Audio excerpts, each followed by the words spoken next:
どうも、浜田美香です。どうも。今回の動画は熊本のイベントの動画になります。前回の動画で、ヒッチハイクで高千穂から熊本まで、行ったわけなんですよね。熊本は2回目。そう。戻った理由の一つとして、そのイベントがすごい興味あって、僕らが。それに行きたいから戻ったっていうのもちょっとあるっていうところで、その動画になるんですけど、一応、今回の動画から2本イベントの要素の動画を上げます。イエイ楽しみ。はい。1本目、まず今日の動画は、漬物人の仁さんっていう方の、漬物の話。漬物のお話。講演みたいな感じかな。なかなか貴重ですよ。いや、なかなか本当に貴重な話が盛りだくさんで、本当は1時間半ぐらいの、お金を取ってセミナーやってる方で、1時間半ぐらいの内容だったんだけど、それをかいつまんで10分ぐらいの動画にして、15分ぐらいかな、して上げさせていただくので、ぜひね、セミナーに行きたいなと思ったら、この動画からじいさんのこと調べていただいて。なんかそういう日本の伝統的ななんか食事を継承してるというか、伝えてる方の話ってすごい貴重だし、なんかね、日本人なら知っておくべき内容が盛りだくさんだなってふうに思います。本当いい講演なので、とにかく一回聞いてみてもらえたらと思います。はい、それではどうぞ。どうぞ。今からこの漬物と出会ったきっかけとか、漬物から学んだことをちょっとお話しさせていただきたいと思います。僕はちっちゃい時から体が弱くて、幼少の時から気管支喘息で入院したりしていました。であとは風邪をひきやすかったり、ちょっとアトピーもありました。学校もあまり行けない状態だったんですね。大人になるにつれて少しずつ良くなっていって、18になった時に18からフランス料理の仕事に就いたんですね。20代はずっと東京におりました。東京にいる時も、体調を崩しやすかったり、あとは社会になかなかついていくのが難しくて、うつになったり、うつを繰り返して過ごしていました。30ぐらいの時に地元の滋賀に帰ることになったんですね。地元の滋賀に帰って2年ぐらいした時、家族ができました。長女が生まれたんだけど、重度のアトピーで生まれてきたんですね。そこでなんでアトピーってなるんだろうって考えさせられました。その年に 3.11 がありました。放射能の事故とかで、日本のその大地が汚染されていくのを知りました。そこで、これからなんか生き方を変えないといけないなって感じさせられたんですね。そこから、僕は、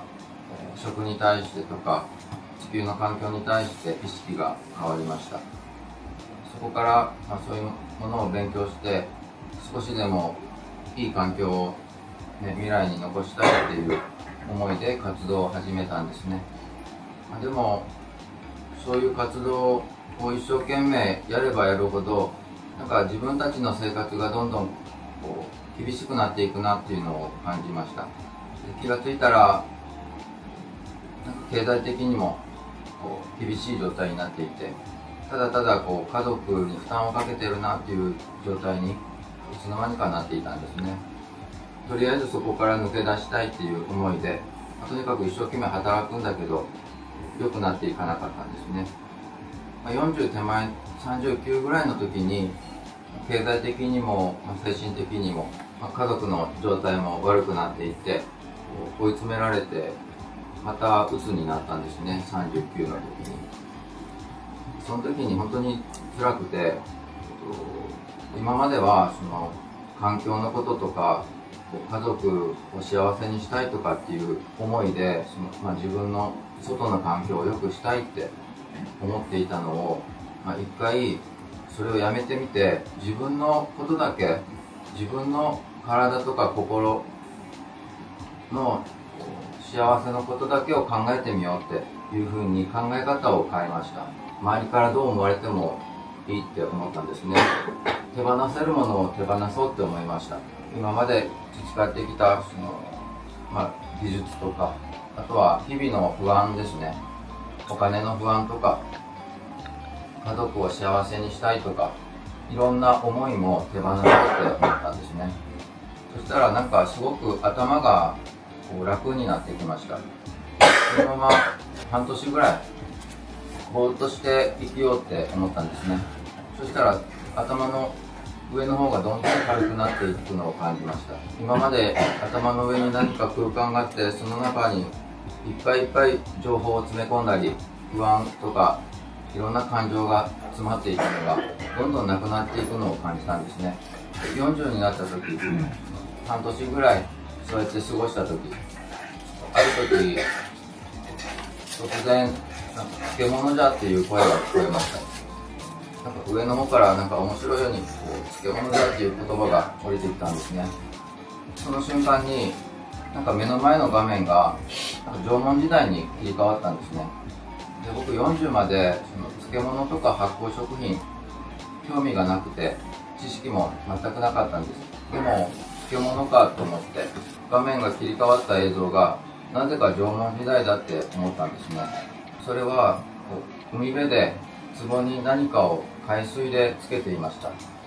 それをなんか大きな岩に捧げている映像でした。それを見た時に漬物って縄文時代からあったんだなって。しかもその縄文時代の方はその漬物をなんか特別な気持ちでつけていた。それをなんか自然界に捧げていた。そういうものだったんだなって感じたんですね。漬物って僕の認識では本当にただ白いご飯と合うものっていう認識しかなかったんですね。そこで想像しました。その縄文時代から平安時代とか鎌倉時代とか江戸時代とか時代が変わるにつれて漬ける野菜や道具とか漬け方が変化していったんだなって感じました。でもその中に最初の縄文時代の方の特別な思いっていうのは残った状態でずっと受け継がれていったんだなって感じたんですね。その時映像が終わった頃には不思議と野草ときゅうりで漬ける漬け方がなんか体が知っていたんですね。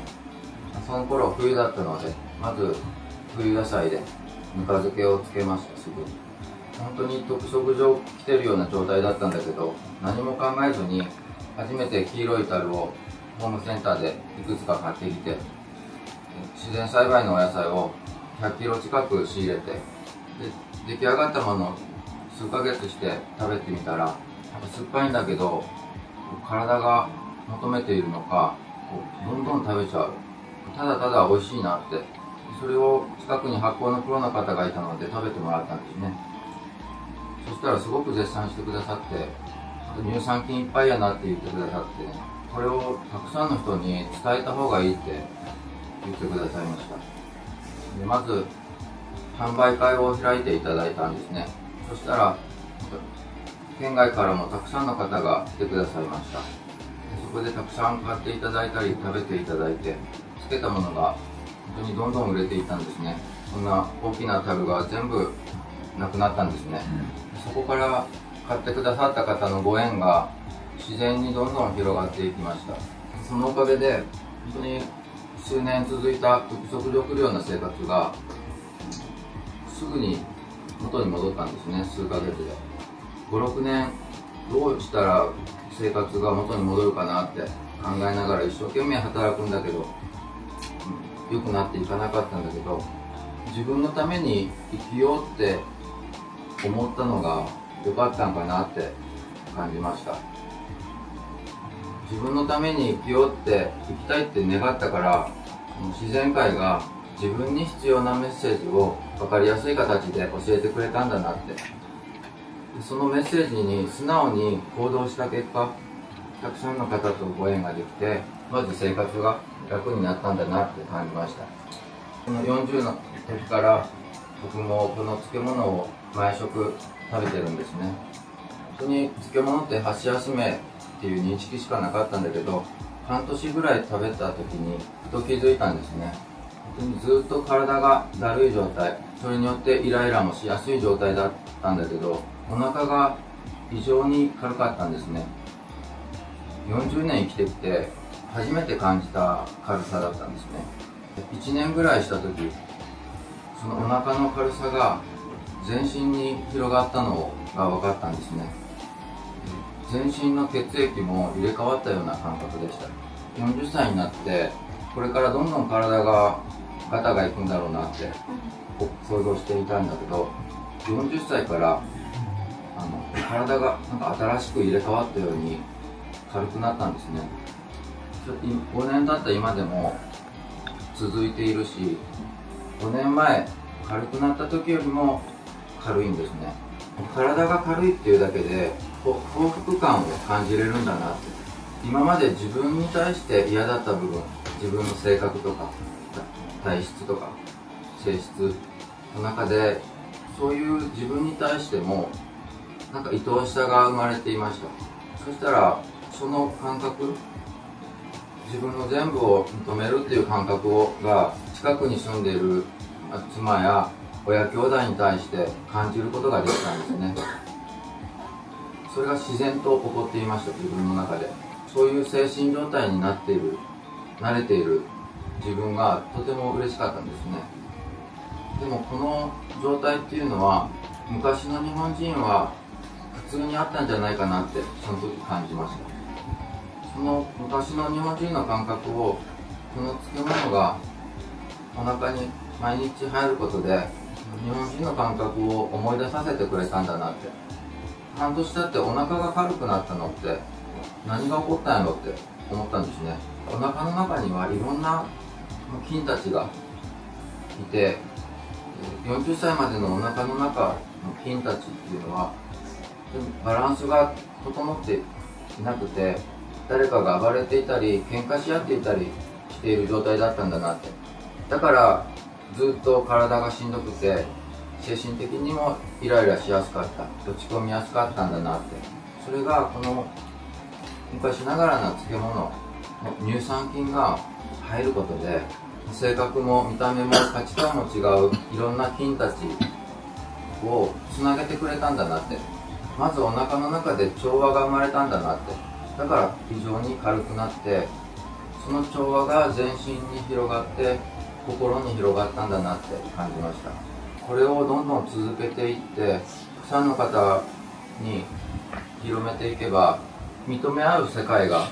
なんか広がるんじゃないかなって感じたんですね。3年ぐらい食べ続けた時に普段の食事がいつの間にか変わっていました。それまではお肉中心の食事をとっていましたけど、家族全員がなんかお肉をあんまり食べなくなったんですね。で娘たち貧血がひどかったんだけど、食べ始めて3年ぐらいで貧血がなくなりました。鉄剤とかビタミン剤飲まなくて良くなりました。だからそれまでは僕は、ラーメンとかポテトチップスとかハンバーガーとかが大好物でよく食べてたんだけど、そういうものを食べると体がしんどいっていうのが分かりやすくなってきて、ご飯と味噌汁と漬物が一番体に合うなっていうのを体全体で感じるようになっていたんですね。なんか昔の日本人の感覚に戻してくれているっていう思ったんですね。お腹の中の菌たちが。お腹の中にはよく善玉菌とか悪玉菌とかっていう言葉がありますけど、それまで悪玉菌って聞くとなんか体に悪い菌だと思っていました。でも僕が体感したのは、悪玉菌も善玉菌も性格とか役割が違うだけで目指しているところは一緒だったんだなって。この体を良くしたい、調和させたいっていう気持ちだけだったんだな。ただただバランスが崩れていただけ。4年ぐらい食べ続けた時に自分の意識がなんか自然に変化していたんですね。自分の内側を見つめれるように自然になっていました。なんか自分の深いところに意識が行けば行くほど、この体自体が自然界そのものだったんだって、地球そのものだったんだって気づく瞬間がありました。それだったらやっぱり自分でこの体っていう地球を整えていく必要があるんだなって。それをたくさんの方と一緒にできれば、日本は本来の豊かさを取り戻せるって感じました。僕一冊だけ漬物の本を買ったことがあります。皆さんに漬物を伝えていく上でなんか専門用語とか分かった方がいいんかなと思って一冊だけ古い専門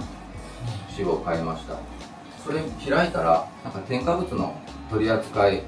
しか書いてなかった。でもその中に1行だけ本来の漬物っていうのは戦後に日本がやめましたとはっきり書いてありました。約60年前に。だから本当に戦後約60年前に、日本が決めたことなんですね。漬物業界に乳酸発酵をやめるようにしたんですね。でも60年前というのは日本中多くの家庭でおじいちゃんやおばあちゃんたちが本来の漬物をつけていたんですね。それを家族で食べていました。でもそこから日本の社会は急激に変化していきました。家庭でつけていた方も急激につけなくなっていっていつしかこのつけ方自体を忘れてしまったんですね。縄文時代から何千年何万年かもしれない続いてきた漬物を戦後にピタッと短期間でやめてしまったんですね。そこから日本人の腸の環境が変わり出しました。本当に乳酸発酵の漬物だけをやめてしまったんですね。あとの味噌漬けや醤油漬け、たくあん漬け、奈良漬け、乳酸菌ではないんですね。乳酸菌というよりからはいろんな菌の多様性をお腹の中に作ってくれる漬物なんですね。で日本古来の漬物っていうのはもう乳酸菌の塊なんですね。いろんな菌の多様性を日本古来の漬物の乳酸菌でバランスを整えていたんですね。だから戦後にバブルって言われた時代にその漬物がピタッとなくなって日本人の腸のバランスが変わりだしてで体のバランスがじわじわ変わりだして心のバランスが変わりだしました。だから日本の環境破壊っていうのは日本人一人一人の腸から始まったんですね。腸から始まって体全体が崩れていってそこから本格的に目に見える形で日本の自然界のバランスが急激に変化していったんですね。本当に僕が体感しているのは腸の環境が良くなってから目の前の現実が変わりだしたんですね。目の前でイライラすることがなくなった、起きなくなった、家族の関係も良くなった、父と母の関係も良くなりました。自然にお腹の中の環境が目の前の現実を作り出している。その戦後に失われた一人一人の腸からの調和をこれから一人一人自分で腸から取り戻していけばその人たちの目の前の現実が変わり出します。実際にこの漬物の乳酸菌本当にいっぱいになっていてキュウリがキュウリじゃなくなるんですね。キュウリではなくても乳酸菌なんですね。この乳酸菌というのはどこにいるかというと植物の表面についています。野草の表面、野菜の表面についている乳酸菌を樽の中でどんどん増やしていきます。この樽の中で爆発的にその植物についていた乳酸菌を増やした状態のものを縄文時代から日本人は毎日毎食食べていたんですね。だから日本人の体と心と意識はずっと調和が保たれていたんですね。それって縄文時代から毎日毎食食べることで日本人は自然と一体になれていたんですね。そんなことをこの5年で僕は体感したり学んできました。漬物っていうのは本当に地球の調和のためにあったんだなって、漬物だけじゃないお味噌とか醤油、日本の代表的な発酵食品っていうのは地球の調和のために存在していたんだなっていう認識に変わりました。そんな感じです。